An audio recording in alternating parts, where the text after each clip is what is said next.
Hi ಎಲ್ಲರಿಗೂ, ಹೇಗಿದ್ದೀರಾ? ಒಂದು ಸಣ್ಣ ಚಟುವಟಿಕೆಯಿಂದ ಶುರು ಮಾಡೋಣ. ಯಾವುದಾದ್ರೂ ಒಂದು ತ್ರಿಭುಜವನ್ನು ತಗೊಳ್ಳಿ. ಈ ತ್ರಿಭುಜವನ್ನು ABC ಅಂತ ಕರೆಯೋಣ. ಈಗ ಈ ತ್ರಿಭುಜದ ಎಲ್ಲ ಬಾಹುಗಳನ್ನು ಅಳೆದು ನೋಡೋಣ. ನನಗೆ AC ಬಂದು 10.8 ಅಂತ ಸಿಗ್ತಾ ಇದೆ.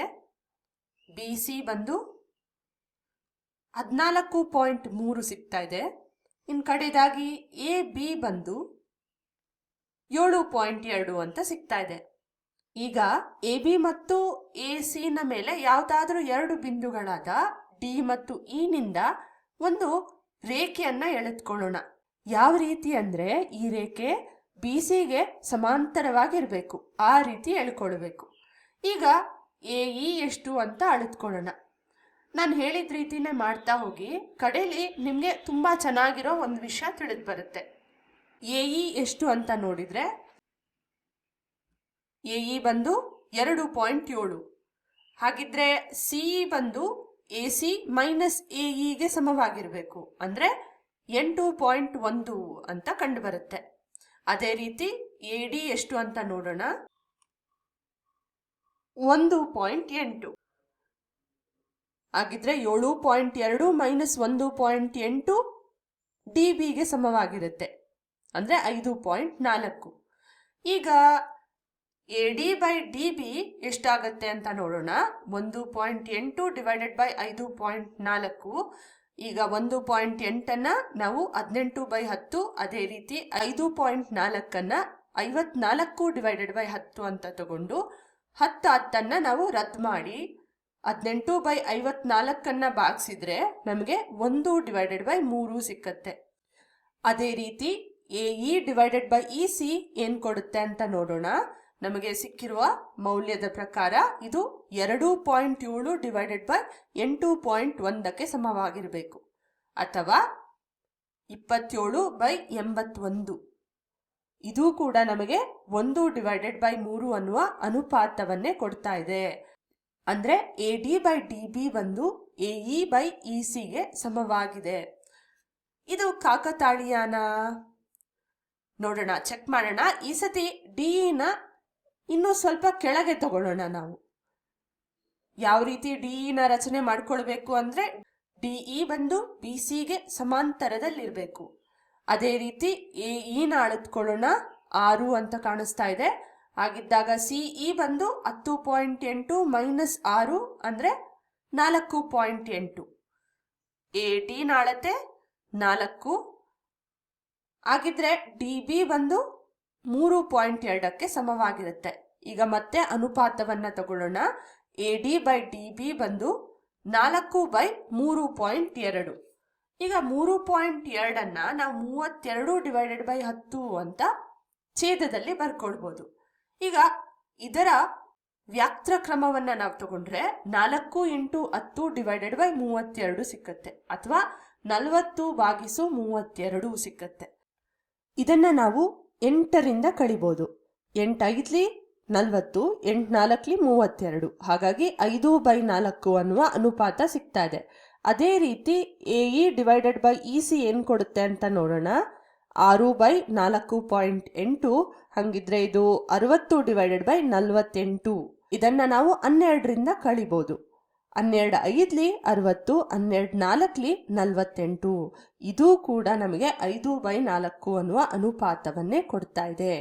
ಹಾಗಾಗಿ AD ಬೈ DB ಬಂದು AE ಬೈ ECಗೆ ಸಮವಾಗಿದೆ. ಪ್ರತಿ ಸತಿ ಕಾಕತಾಳೀಯ ಆಗಿರೋದಿಲ್ಲ ಅಲ್ವಾ? ಆದ್ರಿಂದ ಈ ಚಟುವಟಿಕೆಯಿಂದ ನಮ್ಗೆ ಏನು ಕಂಡು ಬರುತ್ತೆ? ಯಾವುದಾದ್ರೂ ಒಂದು ತ್ರಿಭುಜದಲ್ಲಿ ಎರಡು ಬಾಹುಗಳನ್ನ ಛೇದಿಸುತ್ತಾ ಮೂರನೇ ಬಾಹುವಿಗೆ ಸಮಾಂತರವಾಗಿ ಎಳೆಯಲಾದ ರೇಖೆಯು ಆ ಎರಡೂ ಬಾಹುಗಳನ್ನ ಒಂದೇ ಅನುಪಾತದಲ್ಲಿ ಭಾಗಿಸುತ್ತದೆ ಅನ್ನೋದು ಕಂಡುಬರುತ್ತೆ. ಇದು ಎಲ್ಲಾ ತ್ರಿಭುಜಗಳಿಗೂ ಸತ್ಯ. ಇದೇ ಮೂಲ ಸಮಾನುಪಾತತೆಯ ಪ್ರಮೇಯ ಅಥವಾ ಥೇಲ್ಸ್ ಪ್ರಮೇಯ. ಇದರ ಪ್ರಕಾರ ತ್ರಿಭುಜದ ಎರಡು ಬಾಹುಗಳನ್ನ ಎರಡು ವಿಭಿನ್ನ ಬಿಂದುಗಳಲ್ಲಿ ಛೇದಿಸುವಂತೆ ಒಂದೇ ಬಾಹುವಿಗೆ ಸಮಾನಾಂತರವಾಗಿ ಎಳೆಯಲಾದ ಸರಳ ರೇಖೆಯು ಉಳಿದೆರಡು ಬಾಹುಗಳನ್ನ ಸಮಾನುಪಾತದಲ್ಲಿ ವಿಭಾಗಿಸುತ್ತದೆ. ಇದನ್ನ ನಾವು ಪ್ರಾಯೋಗಿಕವಾಗಿ ನೋಡಿದ್ವಿ. ಈಗ ಗಣಿತದ ಪ್ರಕಾರ ಹೇಗೆ ಸಾಬೀತುಪಡಿಸಬಹುದು ಅಂತ ನೋಡೋಣ.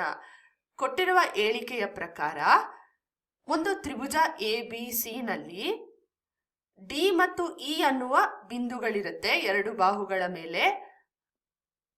ಅದನ್ನ ನಾವು ಒಂದು ಸರಳ ರೇಖೆಯ ಮುಖಾಂತರ ಸೇರಿಸ್ಕೊಳ್ತೇವೆ. ಯಾವ ರೀತಿ ಅಂದ್ರೆ ಡಿಇ ಒಂದು BCಗೆ ಸಮಾಂತರದಲ್ಲಿರುತ್ತೆ. ನಾವು ಇಲ್ಲಿ ಏನನ್ನು ಸಾಬೀತು ಮಾಡಬೇಕು ಅಂದ್ರೆ ಈ ಡಿ ಮತ್ತು ಇ AB ಮತ್ತು AC ನ ಸಮಾನುಪಾತದಲ್ಲಿ ವಿಭಾಗಿಸುತ್ತದೆ ಅಂತ ನಾವು ಪ್ರೂವ್ ಮಾಡಬೇಕಾಗಿದೆ. ಅಂದ್ರೆ AD ಬೈ DB ಬಂದು AE ಬೈ ECಗೆ ಸಮವಾಗಿದೆ ಅಂತ ಸಾಬೀತು ಮಾಡಬೇಕಾಗಿದೆ. ಇದಕ್ಕೆ ಒಂದಿಷ್ಟು ರಚನೆಯನ್ನ ಮಾಡಿಕೊಳ್ಬೇಕಾಗತ್ತೆ. ಮೊದಲಿಗೆ ನಾವು EB ನ ಸೇರಿಸ್ಕೊಳ್ಳೋಣ, ನಂತರ CD ನ ಸೇರಿಸ್ಕೊಳ್ಳೋಣ, DM ನ ACಗೆ ಲಂಬವಾಗಿ ರಚನೆ ಮಾಡ್ಕೊಳ್ಳೋಣ, ಅದೇ ರೀತಿ EN ನ ABಗೆ ಲಂಬವಾಗಿ ರಚನೆ ಮಾಡ್ಕೊಳ್ಳೋಣ. ನಮಗೆ ಬೇಕಾಗಿರುವ ಎಲ್ಲ ರಚನೆಯನ್ನ ಮಾಡ್ಕೊಂಡಾಗಿದೆ. ಈಗ ಸಾಧನೆಯನ್ನ ಶುರು ಮಾಡಬಹುದು. ಮೊದಲಿಗೆ ಯಾವುದಾದ್ರೂ ಒಂದು ತ್ರಿಭುಜದ ವಿಸ್ತೀರ್ಣ ಏನಾಗಿರುತ್ತೆ ಅಂತ ಯೋಚನೆ ಮಾಡಿ. ನಾವು ಇಂದಿನ ತರಗತಿಗಳಲ್ಲಿ ಕಲ್ತ್ಕೊಂಡಿರ್ತೇವೆ, ಅದು ಒಂದು ಅರ್ಧ ಇಂಟು ಪಾದ ಇಂಟು ಆ ತ್ರಿಭುಜದ ಎತ್ತರಕ್ಕೆ ಸಮವಾಗಿರುತ್ತೆ ಅಂತ ತಿಳ್ಕೊಂಡಿದ್ದೀವಿ. ಹಾಗಿದ್ದಾಗ ಈ ತ್ರಿಭುಜ ADE ನ ವಿಸ್ತೀರ್ಣ ಏನಾಗಿರ್ಬೋದು? ಸ್ವಲ್ಪ ಈ ರೀತಿ ಕೆಳಗೆ ತಗೊಂಡು ತಿರುಗಿಸ್ಕೊಳ್ಳೋಣ, ನಮಗೆ ತುಂಬಾ ಸ್ಪಷ್ಟವಾಗಿ ಕಾಣುತ್ತೆ. ಈಗ ಈ ಬಿಂದುಗಳನ್ನ ಗುರುತಿಸ್ಕೊಳ್ಳೋಣ. ಇದರ ವಿಸ್ತೀರ್ಣ ಬಂದು EN ನ ನಾವು ಇದ್ರ ಎತ್ತರ ಅಂತ ತಗೊಂಡ್ರೆ ಅರ್ಧ ಇಂಟು AD ಇಂಟು ENಗೆ ಸಮವಾಗಿರುತ್ತೆ. ಹಾಗಿದ್ರೆ ತ್ರಿಭುಜ BDE ನ ವಿಸ್ತೀರ್ಣ ಏನಾಗಿರ್ಬೋದು?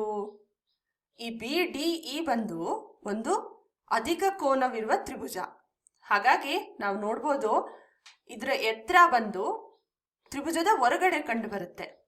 ಈಗ ಬಿಂದುಗಳನ್ನ ಗುರುತಿಸ್ಕೊಳ್ಳೋಣ. ಇದು ಒಂದು ಅರ್ಧ ಇಂಟು BD ಇಂಟು ENಗೆ ಸಮವಾಗಿರುತ್ತೆ.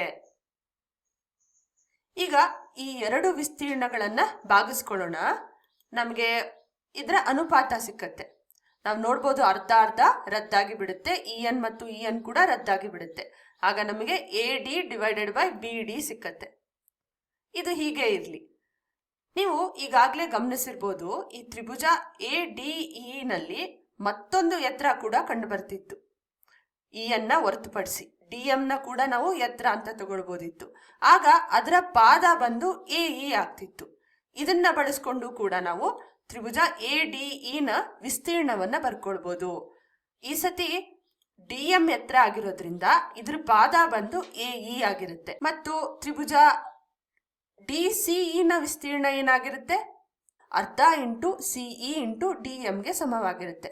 ಮತ್ತೆ ಈ ಹಿಂದೆ ಮಾಡಿದ ತರಾನೇ ಇದೆರಡನ್ನ ಭಾಗಿಸ್ಕೊಳ್ಳೋಣ.